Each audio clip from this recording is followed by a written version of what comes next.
Special episode time, State of the Union, buying the X Games. A lot has happened since Friday. Want to bring everyone up to speed. We're doing this in public. What has happened? What are some of the challenges? And where do we go from here? It's going to be a great one. I'm really excited to talk you all through it. So basically, to bring everyone up to speed, Friday was a crazy day. Friday morning, we released the episode where I pitched Greg and Apollo Ono on my idea, buying the X Games and reimagining it completely. And basically, to put it simply, all hell broke loose after that. I'm sitting here, I posted, it starts to get a little bit of traction. All of a sudden, a couple of big athletes start reposting it. Ndamukong Suh jumps on it. Alexis Ohanian jumps in there. And then all of a sudden, my phone just explodes. Lindsey Vonn is in my DMs. I'm getting fucking texts from Des Bryant, who, by the way, was on my fantasy team for years. Look up to that guy. Crazy athlete. Insane. Salima Masakela, who I grew up watching host the X Games, is super excited about it. There's all these people going nuts. I'm getting messages from Red Bull, Rockstar, Monster Energy, all these big agencies, huge investor groups reaching out with interest. Basically, all hell broke loose. Complete insanity, totally unexpected. But clearly the interest and the community was vibing on this idea of buying and completely reimagining the X Games. I was overwhelmed by it, so basically had to spend the whole weekend diving into this, figuring out what's the path forward, what does it look like, and what is the real opportunity here. So I pitched an idea basically to Web3ify the X Games, to go and acquire it, form a DAO to go and buy the X Games, and then completely reimagine it, both in a Web 2 sense with more traditional media, cultural moments, creating the drive to survive for the X Games, but then also bring these Web 3 components, NFTs, special access, a DAO community, so that you're really involving the athletes, involving the community, this fervent community who has driven this culture of these sports for so long, involving them in the future of what the X Games look like. It's such an amazing, nostalgic set of events. One of the things I was really taken by when I posted this was all of the random people reaching out who you might not consider extreme sports fans or skaters, that were reaching out with all of these memories of having watched the X Games as kids, experienced it, these amazing memories they had of Tony Hawk or these other individuals, Shaun White, whoever it might be, and these incredible moments that just rang true in their mind as memories. And that is so cool to me because it tells me that it extends so far beyond the cultural centers of these sports into broader society. I mean, candidly, what kid did not play Tony Hawk's Pro Skater as a kid? Every single fucking kid played that game because it was dope. It was amazing and it was very cool. And so there's an opportunity here. And I'm further entrenched in my belief now after seeing how this weekend went to go and rebuild this, to go and completely reimagine it. Four Sigmatic is the secret sauce behind the Where It Happens podcast. You know how much I've been talking about that hot cocoa, the one that's jam-packed with the reishi mushrooms. It absolutely has been transforming my mornings. I have it at night, completely chills me out, takes out all my stress, and allows me to have a good night's rest. After those long days of tequila on the set, I'm sure that's helpful. I mean, it does help. The sweet vanilla plant-based protein is the one that I've been going to. After my workouts in the mornings, it's been a game changer. 18 grams of plant-based protein, adaptogens, jam-packed with mushroom goodness. It's been a complete game changer for me. So to go check it out, go to foursigmatic.com and use code THEROOM at checkout. Greg, why do you look so tired? I look so tired because I did not sleep last night. Have you never slept well, or is this a new thing? It's not that I can't fall asleep. I fall asleep right away. But I wake up a couple hours later and I'm just sitting in my bed and I look at the ceiling and I can't fall back asleep and I don't know what to do. So I was literally you. And for the longest time, I was this hustle culture bro, sleep when I'm dead, didn't want to sleep, didn't care about my sleep. And then I started reading more of the research and realizing how impactful sleep is to your longevity, to your health, all of these other things. And as part of that, I found 8 Sleep, which has completely revolutionized the way I sleep. I've heard of 8 Sleep. Can you tell me more about it? Think of it as the future of sleep. All of these mattress companies have created these mattresses. They're just stock. They're stock mattresses. 8 Sleep is technology plus sleep combined. So the whole product is built around optimizing the temperature that you sleep at. And so you've read about sleeping cold is the key to sleeping. And it's not quite true. Everyone has a different optimal sleep temperature, and it changes throughout the night, which is the crazy part about it. So you might need really cold to fall asleep, and then you might need it to be a little bit warmer to keep you asleep. And the 8 sleep actually transitions your temperature through the night to keep you at the optimal sleep temperature at any point during the night. It keeps you asleep. It helps you fall asleep faster. And I actually, since I started using it, have been sleeping better and feeling so much more energized during the day as a result. Sounds like I need an 8 sleep. I think everyone needs an 8 sleep. So if you're tuning in right now and you want to try out the 8 sleep to completely change the way you sleep, rest, recover so that you're ready to take on all of life's challenges, check out 8sleep.com/whereithappens to get a discount on your first product. Here's a tip. Don't be like Greg Isenberg. Be like Sahil Bloom. So let's bring everyone up to speed on where we are, what's happening, and what are the next steps. So basically, there are unique challenges with buying the X Games relative to, say, buying the Constitution. And I want to walk people through that because I've gotten a ton of excitement around the DAO idea. People are like already clamoring to send ETH, contribute to it, get commitments going, get a Discord channel going, all of that stuff. And I think that's great. The excitement's amazing, but there are some unique challenges here that we have to think through and we have to be cognizant of. Prior to what I'm doing right now, I spent 7 years working in the investment world doing deals, buying companies. I'm on the board of a big company in the motocross space, Fox Racing, amazing company. And I know what it's like to actually go and buy a business, and it is messy. There are so many layers of complexity here that go beyond what anyone would really imagine when you think about just buying an asset. I mean, there's employees, employee contracts, pension liabilities, all the media contracts that they have, legacy contracts, things that are screwed up. There's a bunch of liabilities that are sitting out there, I'm sure. So there are all of these layers of complexity that are so far beyond what like a Constitution DAO would have had to deal with. We're not buying a piece of paper. We're buying IP and a business that is really meaningful and really needs both a capital structure to go and actually acquire it, but also an operating structure to go and do it. And that comes with a lot of complexity. So when I was having conversations over the weekend, the biggest thing that jumped out to me was we need to be very, very deliberate about the strategy here. And what to me that means is that a hybrid approach to acquiring the X Games is the smartest way to go about doing this. What do I mean by a hybrid approach? In a fully DAO approach, you raise $50 million or $100 million, whatever the number is, and you go and just buy the entirety of the X Games. Why do I think that's challenging here? As much as I love that as a cultural moment for the future of Web3, I don't think it's a viable path forward to actually getting this done. Why? First off, this isn't like a Christie's auction of the X Games. ESPN and Disney, Bob Iger is not going to be at a Christie's auction saying, "Oh, 50 million, I got who got 50 million, 51 million, I got 52 million here. Who going once, going?" That is not how this deal gets done. ESPN and Disney believe in the legacy of this business. ESPN incubated this, started this. It means something to them. They know it means something to the community. And so they're going to be very deliberate about who they sell to. Now, what does that mean? It means that the top dollar doesn't necessarily win. You might have a DAO bid at 75 million, and if someone comes in at 60, but they're a very credible investor group, they have an operating team, and there's less kind of legal hoops to jump through because it's not a DAO buying a company, ESPN and Disney are likely to go with that other bid.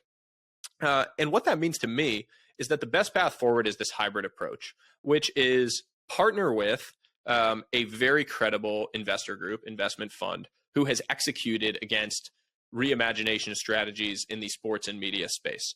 There are several of them out there. There are a bunch of funds that everyone would know. There's the Churning Groups of the world, the Reigns, the people that did UFC, sold it to WME. All of these groups have done a ton in this space and are excited, would look at something like this, would be excited about it. And that is a really interesting thing. Because if we can partner with a group like that and do something that looks more like a joint capital structure, maybe it's a DAO taking a minority position in the future capital structure of this business, that is really interesting. And the reason I think that's interesting is because now you have an opportunity to actually go and get this done. I think it's great to go and get excited about the full kind of DAO bid to buy this. I don't think it's realistic that you could go get that done. And so if our interests are to go get this done and to go actually execute against the future of this and make it this amazing thing that we all think it can be, I believe that this is the path forward to do it. And so what I've been doing over the last several days is having conversations with a variety of investment funds and investing groups who reached out.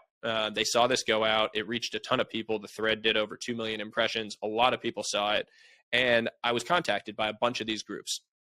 Why? I think a lot of these groups realize that there is a huge opportunity to bring in a community bid athlete and community group to partner with them on a transaction. There's a bunch of advantages to doing it that way.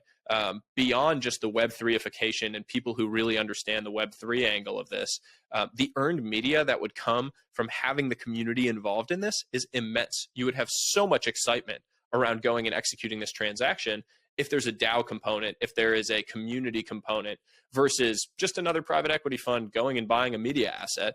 This becomes much more exciting for the media. It becomes much more exciting of a transaction, and the execution would generate a ton of interest and probably create a wave that you could really ride into the reimagination of all of this. So I think there's a really exciting opportunity to do something there. I'm having conversations with a bunch of these groups this week, seeing who is most viable, who's interested, who's far down the path. There are rumors swirling around in the space that somebody is getting close to a transaction here. Need to understand that, figure out if there's an opportunity to collaborate, to be involved, to get the community, to get the athletes to the table. So that's really a big next step here, is to figure that out and understand what is that path forward to getting something done. And then once we figure out what that path forward is, go out and actually execute. My future vision of it is still, I would say, a little bit amorphous. I think we need to figure it out. But having a DAO involved in the cap table in some way, shape, or form, I don't know what the legality is of it yet. I think we need to jump through the hoops on that front. But to figure that piece out, and maybe it's just that this DAO, the community, the athlete bid that comes in as part of the capital structure is in charge of the Web3ification. Maybe that's kind of the core owned piece for this future. You allow the investor group to kind of run the broader strategy with an operating team that's executing against the cultural moment, the media side of it, all the contracts, all of the complexity there. And the DAO is in charge of reimagining the Web3ification. It could be a very, very real, credible thing to create. So as I'm looking at it today, that's how I'm thinking about it.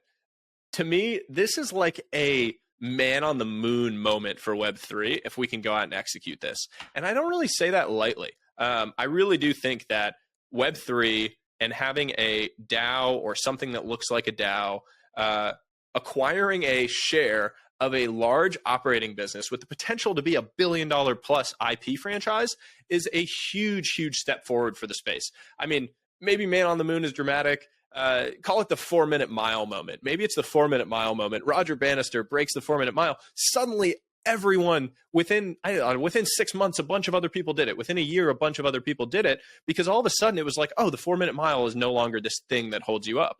Maybe this is that moment for Web3. Maybe we can create that as a community. We can come together, go out and execute against something like this, and really create that special moment that vaults the entire space forward, that vaults the idea of community ownership, community governance forward, and participation from the athletes, from the community, from the fans, and allow the future athletes to participate in the value that they create for this as well. So I'm super excited about it. I think there's a ton to do. There's a bunch of athletes we haven't heard from, a bunch of people I really want to get involved. I mean, Tony Hawk, if you're out there, if you're listening to this, you got to get involved in this, man. This is a huge, huge moment for the space. You would be the perfect person to have involved. Arnold Schwarzenegger, I've heard you're interested. Would love to have those people involved. Shaun White, I mean, all of these athletes that are out in the space that have been driving these extreme sports forward for so many years. This is your opportunity to have more ownership for this and to create a legacy that extends well beyond yourself, to allow the future athletes of your sport, the legacy you guys created, to persist in a really meaningful and in a beautiful way. So I'm extremely excited about it. I hope we can continue to push this forward. I'm going to do this whole thing in public. I said that from the get-go. I'm going to add this episode to the tweet thread. I'm going to continue to provide updates there as I learn more. Obviously, there's going to be certain things that are confidential in the process, who's involved, but I'm going to share absolutely as much as possible. And we're going to go do this thing. And I actually think there's a real path to going and getting this done.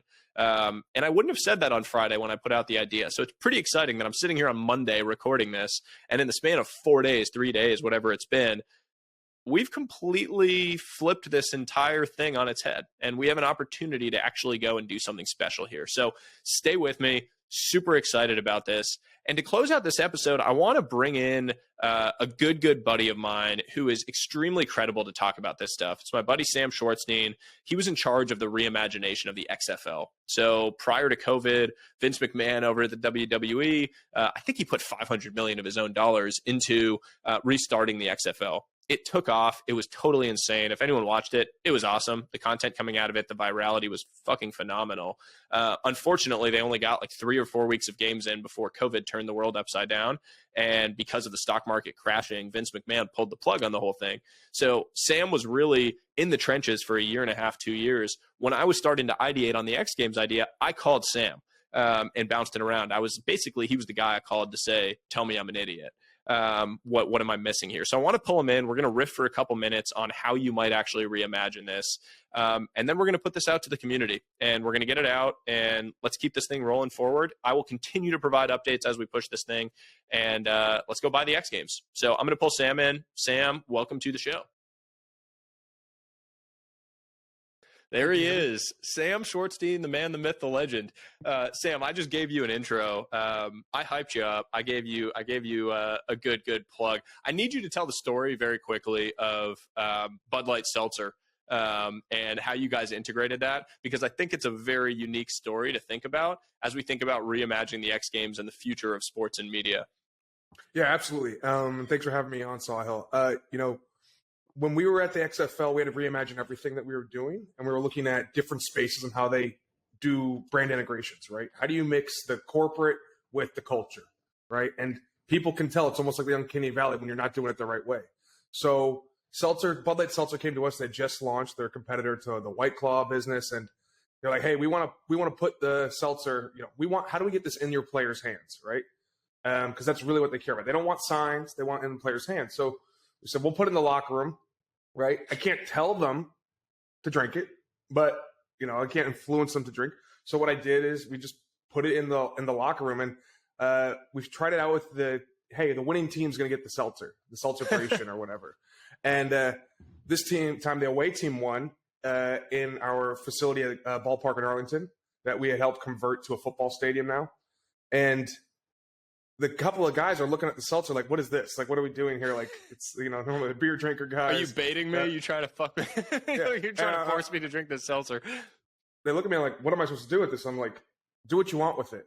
And because of the connection to WWE, it's funny, Taylor Heineke, who's now the starting quarterback for the Washington football team, he starts doing the Stone Cold celebration. He didn't play it down. He was the backup quarterback.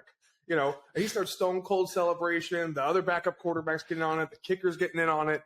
And it was viral moment. We had a bunch of players commenting on it. Former NFL players, Torrey Smith, were commenting on it. And it kind of brought this new brand integration.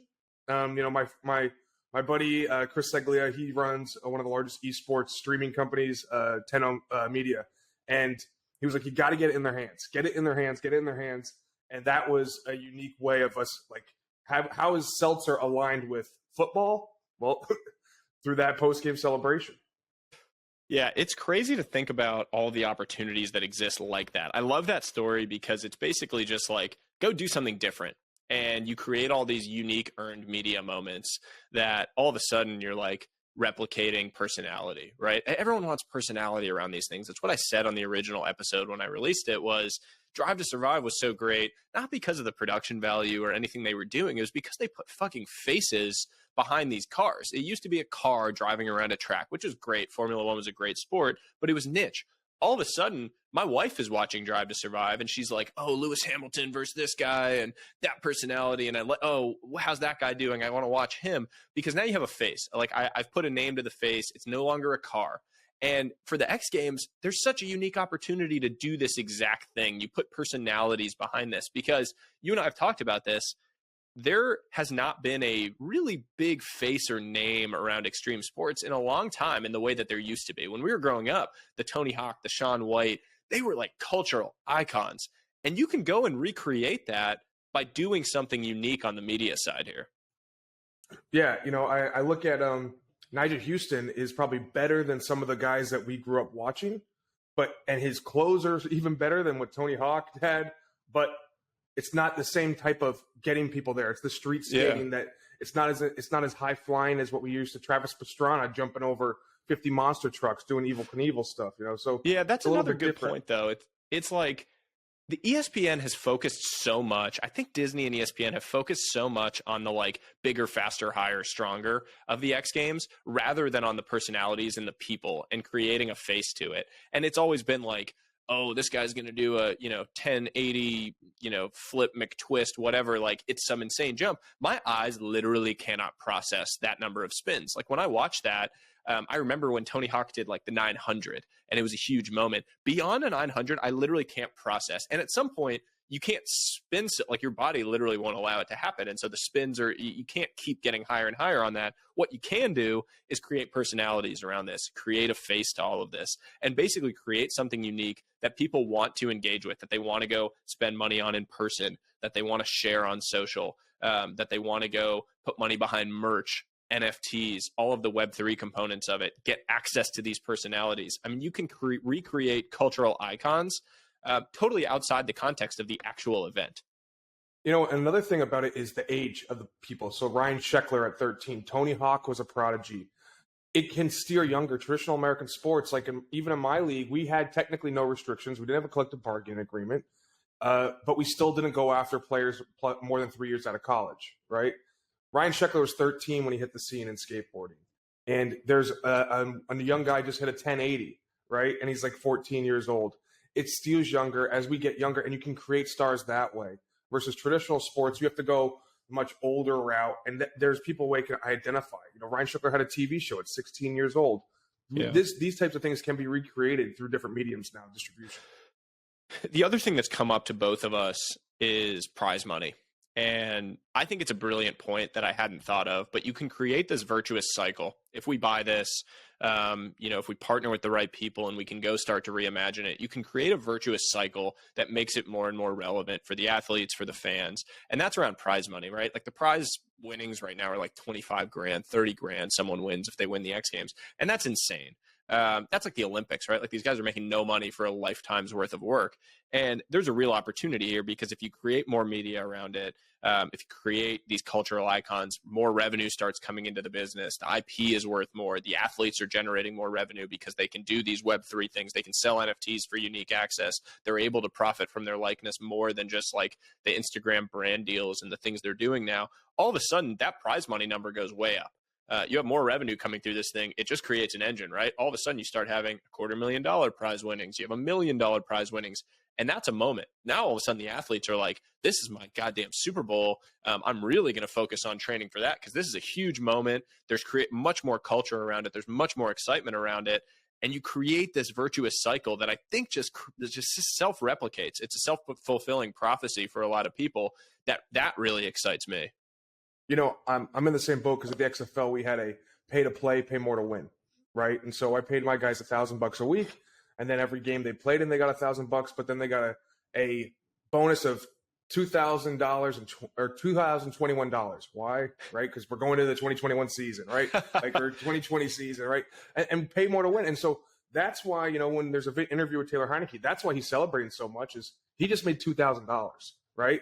The grand scheme of things is not that big, but when you add a prize money to the competition, it makes it different. The International for Dota 2, their big tournament, they do a really good job integrating units bought in the esports space in Dota gets revenue split with the championship, the winner. So they're the largest prize pool in esports. Not even the biggest game, but they can get up to $11 million wow. in the prize pool. And that's the attraction there. Versus I think League of Legends might be $3 million for the team org. That doesn't cover one player's salary. But, Dota 2, you're going really high up in that prize pool. That gives a lot of people, hey, this is why I should be watching this is why I should be competing in this game versus another game. And it really gives that opportunity of we all can rally around money. Now, yes, there's going to be exposure opportunities here. And hey, you should come compete in the X Games versus other action sports competitions because we're on ESPN. That doesn't work anymore. You need to get people in, buy people in. And then, like you're saying, with community engagement, it makes even more money impactful for your fans when they can directly compensate the athlete instead of going through middleman. Totally. It also just, as the athletes have direct ownership in these things, as the community has direct ownership, and so they all have a vested interest in seeing it continue to accelerate and grow. That's so powerful. And it's what Web3, I think, has figured out in a big way, is just this idea of community ownership and, the progressive decentralization, the progressive kind of communitization of a lot of these spaces is really interesting because all of a sudden, not only current athletes, but future athletes have real skin in the game to see this continue to accelerate and grow. And I don't think it's a zero-sum game of like you play in the, you participate in the X Games versus in something else. I want this to be like totally open source, like interoperable with other events, other series people are doing.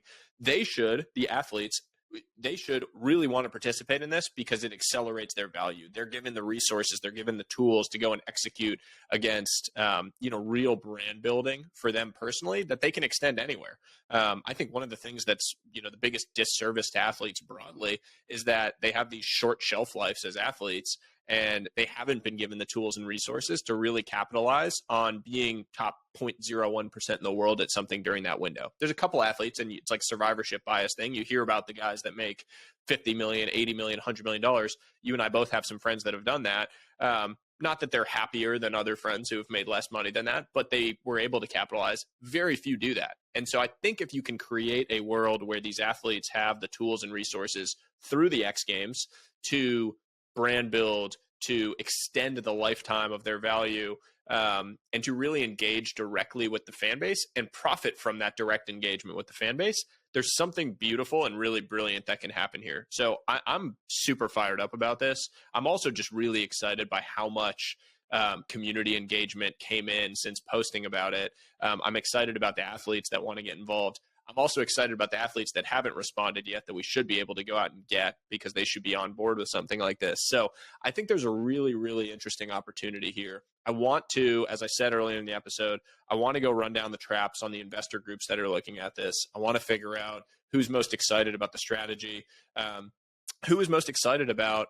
having a DAO involved, having a Web3 angle to doing this whole thing. Because if there's someone that's going in to do this and isn't thinking about it in, the right way, or in our view, thinking about it in a truly inclusive way for the community, I don't think that's an approach that we would want to take. So partnering with the right people and trying to go get this done and, showing Disney, ESPN, et cetera, that there's a vision to make this a really, really bright future for the X Games and for this IP that they incubated is a key part of it. So I'm really excited about it. I think there's a really bright future here and looking forward to seeing next steps. So appreciate you joining.